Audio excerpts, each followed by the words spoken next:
Of the lockdown, I was not saved. Originally I'm from the Middle East. I'm Middle Eastern. I grew up in the church. I grew up Catholic, but I was sexually abused in the church. So when I grew up and I had an option to be able to say like I'm not going, because I truly believe that whoever that they're believing in, whoever this God is telling them to do this. And obviously, as I grew up, as you know, there are so many things that come out of, the Catholic Church, and there's so much you hear. And I was like, I knew it. I knew this was what it was about.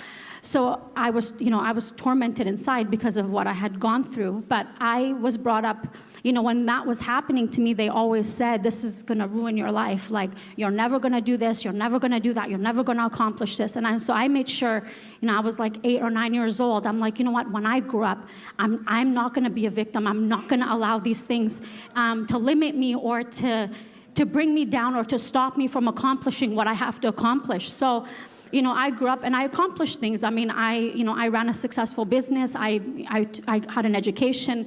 I worked hard, but obviously I was tormented. I was not able to sleep. I was not able to eat. I was not able to I wasn't able to do anything. All I could do was work and keep busy because, I was tormented inside and I had suicidal thoughts. But I always thought the reason why I'm unhappy is because I'm not married. Well, then I got married. Oh, it's because I don't own a house and I had a house. Oh, it's because I don't make money. I made money. It's because I didn't travel. I traveled. I did, I might not have been I'm not a billionaire, but I made good money. I ran a successful business. I did it all.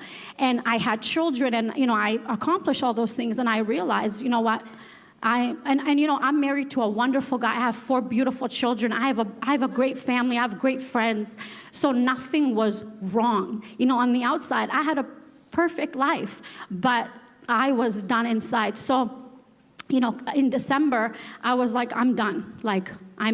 I'm going to commit suicide. I'm over it. I'm done with this. I'm a terrible mother to my kids because I'm tormented inside.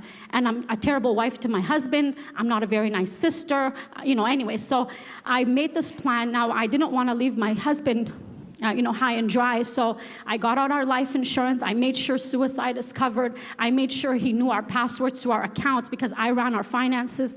I still have this email. I made sure I typed out a whole email for him.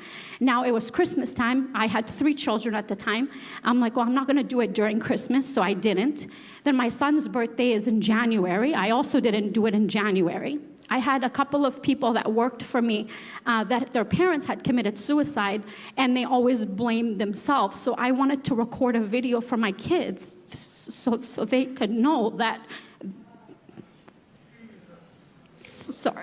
that this is not their fault. And so I couldn't bring myself to do it, but my children actually went to a Christian school because I was not for what the world teaches them. I was not a believer. So we attended church for 3.5 years, but I never listened. Also, I was never given the option to give my life to the Lord for 3.5 years that we went to this church. So anyways, we were holding a Bible study, and my friend, she was fasting because we would always eat together. And I said, fasting, isn't that like a Catholic thing? And she said, no, actually, it's a Christian thing. She's like, actually, I'm not explaining it very well, but I'm going to send you a video of this guy. And he does a really good explanation. And he has 3 teachings a day. And so I thought, okay, I'm going to die anyways. What's starving? Fine, I'll fast. And so so she sent me a video, and it was like an intro that you had done on YouTube. And I watched the intro, and I was like, okay, 21 days, I could do this. So I watched the first video. He did give an option to give your life to. I didn't. The second video, which you did an afternoon teaching, I also didn't. And then at night, he taught on John 10:10, the thief comes to steal, kill, and destroy. But I have come that you might have life and have life more abundantly. And he hit it hard.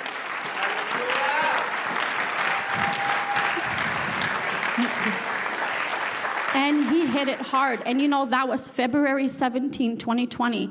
And to be honest with you, had I not given my life to the Lord at that point, the lockdown, I would have been done. There is no way I would have.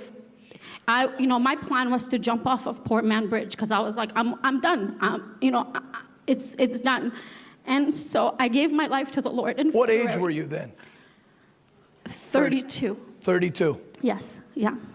That was in February. Then in May, I got called into the ministry.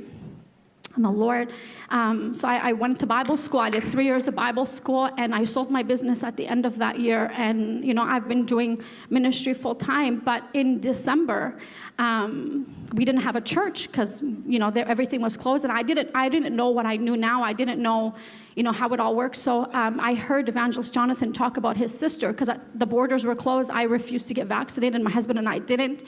And so the borders were closed. You couldn't fly anywhere. And he spoke about his sister and Pastor Steve that pastors in Montreal. So my husband and I took a trip out there, and we're like, wow, this is so different.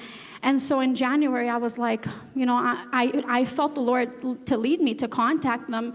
And, everybody I told thought I was completely nuts. And so I sent them, I literally slid into Pastor Jessica's DMs. And I sent her a message, and and as soon as I sent it, I immediately regretted it. And she responded, and I got into contact with Pastor Steve, and the church started in the living room, and then you're here, And Great job. Give Jesus a great hand clap. What the devil meant for bad, God flipped it. And now instead of a dead mother, there's a church full of people because God has a plan. He's a master at taking the attack of the devil and flipping it back on his head. Tonight, every person